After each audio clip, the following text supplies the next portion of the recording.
Hello అందరికీ, నా పేరు ప్రీతి. నేను ఒక ట్రావెల్ ఇన్ఫ్లుయెన్సర్ని. నేను వివిధ ఆలయాలని ఇంకా ప్రదేశాలని చూస్తూ మీకు వాటి గురించి ఇన్ఫర్మేషన్ ఇస్తుంటాను. ఈ వీడియోలో అయితే మన తెలుగు రాష్ట్రాల్లోనే ఉన్న ఒక అద్భుతమైన ఆలయం గురించి తెలియజేస్తున్నాను. అదే మహానంది. ఈ వీడియోలో మహానంది ఆలయం ఎక్కడ ఉంది, ఈ ఆలయ ప్రాముఖ్యత ఏంటి, అవన్నీ తెలుసుకుందాం. అంతకంటే ముందు మన ఛానల్ని సబ్స్క్రైబ్ చేసుకోండి. శివుడి వాహనమైన నందీశ్వరుడికి సంబంధించిన ఆలయాలు మొత్తం 9 ఉంటాయి. అవే నవనంది ఆలయాలు. అందులో మహానంది ఆలయం వచ్చేసి ముఖ్యమైనది. ఈ మహానంది ఆలయం వచ్చేసి మన హైదరాబాద్ కి 385 కిలోమీటర్ల దూరంలో ఉంటుంది. అలాగే శ్రీశైలానికి 170 కిలోమీటర్ల దూరంలో ఉంటుంది.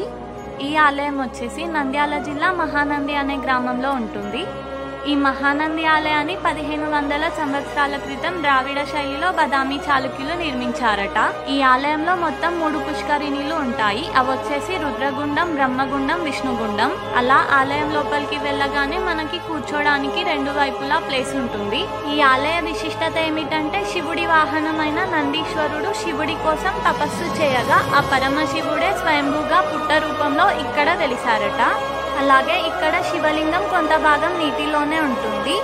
అలా స్వామివారి చెంత నుండి నిరంతరం గంగాదేవి ప్రవహించడం ఆలయంలో అంతుపట్టని విశేషం. అలాగే 2 పుష్కరిణీల మధ్య ఉండే ఈ ఆలయం అయితే చాలా అద్భుతంగా ఉంటుంది. ఈ పుష్కరిణీల ద్వారా ప్రవహించే జలం అయితే ఆయుర్వేద గుణాలు కలిగి ఉంటుంది. అందుకే ఇక్కడ స్నానాలు చేయడం ద్వారా రోగాలు తొలగిపోతాయని భక్తుల నమ్మకం. అలాగే ఆ పరమశివుడు ఇక్కడి పుష్కరిణిలో స్నానం చేస్తారట. అందుకే నిరంతరం ఆ నీరు గోరువెచ్చగా పవిత్రంగా ఉంటాయి.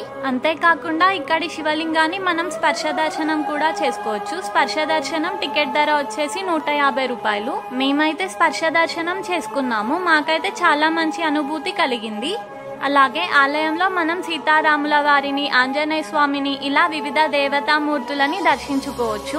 ఈ ఆలయ నిర్మాణ శైలి అయితే చాలా అద్భుతంగా ఉంటుంది. అలాగే ఇక్కడ ఉండడానికి గదులు కూడా ఉంటాయి. ఆలయం బయటనే నంది పార్క్ అని ఉంటుంది. అక్కడ మనం ఈ పెద్ద నందీశ్వరుణ్ణి దర్శించుకోవచ్చు. చాలా బాగుంటుంది. దానికి టికెట్ ధర వచ్చేసి 10 రూపాయలు.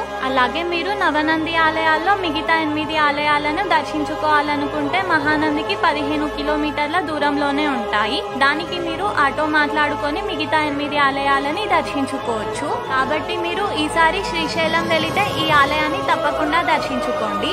అలాగే మీకు గనక ఈ వీడియో నచ్చితే ఈ వీడియోని లైక్ చేసి మీ వాళ్ళకి షేర్ చేసి మన ఛానల్ని సపోర్ట్ చేయండి.